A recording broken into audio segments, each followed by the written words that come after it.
അസ്സലാമു അലൈക്കും.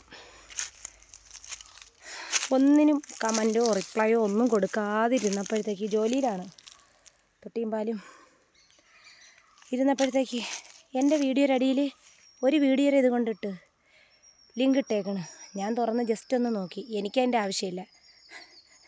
ഇത്രയും നാളും തിരിഞ്ഞു നോക്കാത്ത ഒരു ഇത് റീച്ചിന് വേണ്ടി എന്തും കാട്ടിക്കൂട്ടുന്ന ഒരു വിഭാഗത്തുണ്ട്. സ്വന്തം റീച്ചില്ലെങ്കിൽ, സ്വന്തം കണ്ടൻ്റ് ഇല്ലെങ്കിൽ സ്വന്തം വീട്ടിലെ കാര്യം പറയ്, ചട്ടിയും കലവും വേവിക്കുന്ന കാര്യം പറയ്, അല്ലെങ്കിൽ ബാക്കി കാര്യം പറയ്. അല്ലാതെ കുട്ടികളെ കാര്യം ഇട്ടിട്ടല്ല. എൻ്റെ കുട്ടികൾക്ക് എനിക്കറിയാം, എൻ്റെ മസർ മോൾക്കറിയാം. ഏത് സ്കൂളിലാണ് മസർ മോൾ പഠിക്കണതെന്ന് അറിയാമോ? അല്ലെങ്കിൽ എങ്ങനെയാണ് പഠിക്കണതെന്ന് അറിയാമോ? ടീച്ചേഴ്സിൻ്റെ അടുത്ത് ചോദിക്കണം. വെറുതെ നിങ്ങൾ വായി തോന്നിയ നട്ടലില്ലാത്ത നാവ് കൊണ്ട്, എല്ലില്ലാത്ത നാവ് കൊണ്ട് എന്തും പറയാമെന്ന് പറഞ്ഞിട്ടുണ്ടല്ലോ. എൻ്റെ മക്കളെ പറഞ്ഞാൽ ഞാൻ സഹിക്കൂല. എൻ്റെ സാഹചര്യം, എൻ്റെ ജീവിതം ഞാൻ നിങ്ങളെ മുമ്പ് കാട്ടിത്തന്ന എനിക്കെന്ത് ഉപയോഗം? നിങ്ങൾക്ക് ഹാപ്പി, ഞാൻ സാഡ്. അത് കാണാൻ ഞാൻ ഒരിക്കലും ആഗ്രഹിക്കില്ല. പിന്നെ ആരെയും പോലെ അല്ല. ഇപ്പോഴും ഔറത്ത്, ജോലിയുടെ ഇടയിൽ ഔറത്ത് മറച്ച് നിൽക്കുന്ന ഒരു സ്ത്രീയാണ്. റബ്ബിൻ്റെ പൊരുത്തവും കാരുണ്യം കൊണ്ട് ഇവിടം വരെ എത്തി. കൊറോണ വന്ന്, അതിനുശേഷം പ്രഗ്നൻസി കാലത്ത് കൊറോണ വന്ന് ഒരുപാട് അനുഭവിച്ച്. ബാക്കി കാര്യം അൽഹംദുലില്ലാ റാഹത്താണ്. വീടായി. ഇനിയിപ്പോൾ എന്തായാലും അടിസ്ഥാനത്തിൻ്റെ കല്ല് വേണോ? കൊണ്ടുവെക്കോ, എടുത്തിട്ട് പൊക്കോ. പിന്നെ കേസ് മസ്റുമോൾക്കല്ലേ, മുത്തുമോനിക്കല്ലേ, മിച്ചുമോനിക്കല്ലേ. ഒരു കുട്ടി ബിഹേവിയറുള്ള ഒരു കുട്ടി കയ്യിലിരിക്കുമ്പോൾ, തെറാപ്പിക്ക് പോകുമ്പോൾ, ഒരു ബിഹേവിയറുള്ള കുട്ടിക്കല്ല ആദ്യം കിട്ടുന്നത്. ഉമ്മാക്കാണ് ക്ലാസ്. ഒരു കുട്ടിയെ ഉപദ്രവിക്കരുത് കാര്യം. അവനെ ഞാൻ പെൻസിൽ പിടിക്കാത്ത അവനെ ഞാൻ പെൻസിൽ പിടിപ്പിച്ച് പെർഫെക്റ്റായിട്ട് എൻ്റെ കയ്യിൽ കൊണ്ട് നടക്കുന്നു. എൻ്റെ കൂടെ കൊണ്ട് നടക്കുന്നു. സുഖത്തിലും ദുഃഖത്തിലും കൂടെ കൊണ്ട് നടക്കുന്നു. അതാണ് ഉമ്മ. അല്ലാതെ അണിഞ്ഞൊരുങ്ങി വായി തോന്നിയത് പറഞ്ഞിട്ട് റീച്ച് ഉണ്ടാക്കാൻ വേണ്ടി, നെജിലാര കുടുംബ ചരിത്രം പറഞ്ഞ് റീച്ച് ഉണ്ടാക്കാൻ വേണ്ടിയുള്ള സമൂഹത്തിനടുത്ത് പറയാൻ പോവുകയാണ്. തെറ്റിപ്പോയി മക്കളെ. കാരണം വേറൊന്നുമല്ല, ഒരു പെണ്ണിൻ്റെ പറഞ്ഞിട്ട്, ജീവിതം പറഞ്ഞിട്ട് റീച്ച് കിട്ടിയിട്ട് നിനക്ക് എന്ത് കിട്ടാനാ? പിന്നെ മസ്റു മോള് ചെറിയ കുട്ടിയല്ല, 9 വയസ്സുള്ള മോളാണ്. അത്രയ്ക്ക് നല്ല ശുദ്ധ മനസ്സുള്ള ഒരു പൊന്നു മോളാണ്. ഓക്കെ, നല്ല അടിപൊളിയായിട്ട് പഠിക്കുന്ന. മാഷാ അല്ലാഹ്, എനിക്ക് മരിച്ചുപോയ കുട്ടിക്ക് ശേഷം തന്ന അനുഗ്രഹമാണ് 4 മക്കൾ.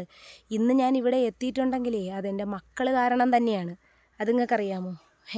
അതുകൊണ്ട് ഈ മക്കളെ പറ്റിയിട്ട് വായി തോന്നിയ പറയലായത്. സ്വന്തം കണ്ടൻ്റ് ഇല്ലെങ്കിൽ എങ്ങോട്ടെങ്കിലും ഇറങ്ങിപ്പോയിട്ട് കണ്ടൻ്റ് ഇട്. പിന്നെ എന്നെ ഒരു റബ്ബർ വിളയിൽ നിൽക്കുകയാണ്. കയ്യിൽ വിലങ്ങ് വീഴുമ്പം നിങ്ങളടുത്ത് പറയാം. ഈ ബാഡ് പറയണില്ലേ, റീച്ചിന് വേണ്ടി എന്തും കാട്ടിക്കൂട്ടുമ്പം ബാക്കിയുള്ളവരെ പോലെയല്ല അധ്വാനിച്ച് ജീവിക്കുന്നതും.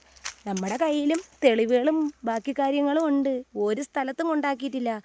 അത്രയ്ക്കും നല്ല രീതിയിലാണ് പഠിക്കുന്നത്. മോളെ ഉസ്താൻ്റെ അടുത്ത് ചോദിക്കണം, അല്ലെങ്കിൽ മോളെ പഠിപ്പിക്കുന്ന ടീച്ചേഴ്സിൻ്റെ അടുത്ത് ചോദിക്കണം. മസറൂറ ഫാത്തിമ, നിങ്ങൾ വായിത്തോന്നി പറഞ്ഞിട്ടേ, എല്ലില്ലാത്ത നാവ് കൊണ്ട് പറഞ്ഞിട്ട് എനിക്ക് ഒന്നും കിട്ടാനില്ല. ഞാനിപ്പോഴും അധ്വാനിച്ചിട്ട് എൻ്റെ വീട് കഴിയണത്. വീട് ചോദിച്ചു, എനിക്ക് എല്ലാവരും കൂടെ പാവപ്പെട്ടതായി എൻ്റെ ഈ അവസ്ഥ കണ്ട് എനിക്ക് വീടിന് വേണ്ടി സഹായിച്ചു. നിങ്ങളുടെ അടുത്ത് പറഞ്ഞല്ല, വരി, ഇട്ട തെളിവും കൊണ്ട് വരി, പൈസ തിരിച്ചിട്ട് തരാം എന്ന് പറഞ്ഞ്. കാരണം എന്തെന്നറിയാമോ? തന്നത് ബിസ്മീൻ ചൊല്ലി തന്ന് അൽഹംദുലില്ലാ പറഞ്ഞ് സ്വീകരിച്ച്. അത് ഞാനും പടച്ചോനും തമ്മിലായി. ഇന്ന് എൻ്റെ മക്കൾക്കൊരു ഉപ്പയില്ലാത്ത വേദന ഞാൻ അറിയുന്നുണ്ട് എന്ന് പറഞ്ഞിട്ട് ആരും ഒന്നും പറയുകയും വേണ്ട. അതുകൊണ്ട് ഇതുവരെ ഞാൻ അധ്വാനിച്ചിട്ട് തന്നെയാണ് ജീവിക്കുന്നത്. ഖുർആൻ പഠിപ്പിച്ചും ഇവിടം വരെ എല്ലാ കാര്യങ്ങളും ആദ്യം. അതുകൊണ്ട് ബാഡ് ഇട്ട് നെജിലാര ജീവിതം വെച്ചിട്ട് പറയാനേ, നെജിലാര ജീവിതം നിങ്ങൾ പറയുന്ന രീതിയിൽ ഒരു ജീവിതമല്ല നെജിലാക്ക്. ഇന്നും ഞാൻ അധ്വാനത്തിൻ്റെ ഇടയിൽ, കഷ്ടപ്പാടിൻ്റെ ഇടയിൽ ഞാൻ നിന്നിട്ട് ഈ വിയർപ്പിൻ്റെ ഇടയിലും ജോലി ചെയ്യുന്നുണ്ട് എന്നുണ്ടെങ്കിലേ അതെൻ്റെ മക്കളെ അനുഗ്രഹം, അള്ളാൻ്റെ നിഅമത്ത്. നിന്നെ പടച്ച റബ്ബ് തന്നെയാണ് എന്നെയും പടച്ചത്. അതുകൊണ്ട് എസ്കലേറ്ററിൽ കയറ്റിയാലും എവിടെ കയറ്റിയാലും ഭൂമിയിൽ തന്നെ ഞാൻ ചവിട്ടി നിൽക്കും കേട്ടാ. പിന്നെ എൻ്റെ മക്കൾ എനിക്ക് അള്ളാഹു തന്ന, കനിഞ്ഞു തന്ന അനുഗ്രഹമാണ്. അതുകൊണ്ട് നിങ്ങൾ മസ്റൂറ ഫാത്തിമാരെ കാര്യം നിങ്ങൾക്ക് എന്തരറിയാം? മുഷ്താഖിൻ്റെ കാര്യം നിങ്ങൾക്ക്, മിച്ചുമോൻ്റെയും മുത്തുമോൻ്റെയും കാര്യം എന്തരറിയാം നിങ്ങൾക്ക്? ഈ ബാഡ് പറയണവർക്ക് ആദ്യം സ്വന്തം കുട്ടികളെ കാര്യം, സ്വന്തം അടുക്കളയും കാണിച്ചിട്ട് വീഡിയോ ഇടും. അല്ലാതെ കയറ്റി വെച്ചിട്ട് താഴെ ഇറക്കിയിട്ട് കണ്ടൻറ് ഉണ്ടാക്കാൻ വേണ്ടി ഓടിച്ചെന്ന് എത്തി നോക്കിയിട്ട് ആ ലിങ്ക് കൊണ്ടുവന്ന് എൻ്റെ വീഡിയോയുടെ അടിയിലിടാൻ നിങ്ങളാരുമല്ല എൻ്റെ ഫോണിൽ നെറ്റ് ചെയ്യുന്ന ഈ ദുഷിപ്പിൻ്റെ സ്ത്രീകളോട് പറയാനുള്ളൂ. പെണ്ണുങ്ങൾക്ക് വേറെ വല്ല ജോലിയില്ലേ? ഞാനൊരു കാര്യം ചെയ്തിട്ട്, ഇസ്ലാം മതം മാത്രം ഞാൻ വിശ്വസിച്ച് ജീവിക്കുന്ന ഒരാളാണ് എന്നും പറഞ്ഞ് ഞാൻ ആരെയും കുറ്റം പറയുന്നതല്ല. ആ മതത്തിലാണ് എൻ്റെ മക്കൾ പഠിക്കുന്നത്. അല്ലാതെ അന്യമതത്തിലെ കുട്ടിയല്ല എൻ്റെ കയ്യിരിക്കുന്നത്. അതാദ്യം അറിഞ്ഞോളണം. ഈ പറയണത് ഒളിച്ചും പാത്തും ഇരുന്നിട്ട് തംബ്ലൈനും കൊടുത്ത് റീച്ച് ഉണ്ടാക്കിയിട്ട് അത് ശപിച്ച് ഒരാളെ ഇതുവരെ ശപിച്ചിട്ടില്ല. വല്ലാഹി എനിക്ക് എൻ്റെ കാര്യം ഇടുന്നതിൽ പൊരുത്തമില്ല. അത് ഞാൻ ഇപ്പോഴും പരസ്യമായിട്ടും പറയുന്നുണ്ട്. പിന്നെ മസ്റൂറ ഫാത്തിമ, മസ്റൂറ ഫാത്തിമ അല്ല, ഉള്ളി നെജില ചെയ്തു എന്നും പറഞ്ഞിട്ട് എനിക്ക് കേസും കൊണ്ട് ഓടി വരണം. കേസിൻ്റെ ബാക്കിൽ നിന്ന് പൈസ ഇറക്കണം നിങ്ങളായിരിക്കണം. ഞാൻ സംസാരിക്കും, കേട്ടല്ലേ? ഞാൻ ചോദിക്കുന്ന ചോദ്യങ്ങൾക്ക് ചിലപ്പോൾ നിങ്ങൾ എനിക്ക് നഷ്ടപരിഹാരം തരേണ്ടി വരും. മക്കളെ കുറച്ചിട്ട് നാണമില്ലേ, പുച്ഛം.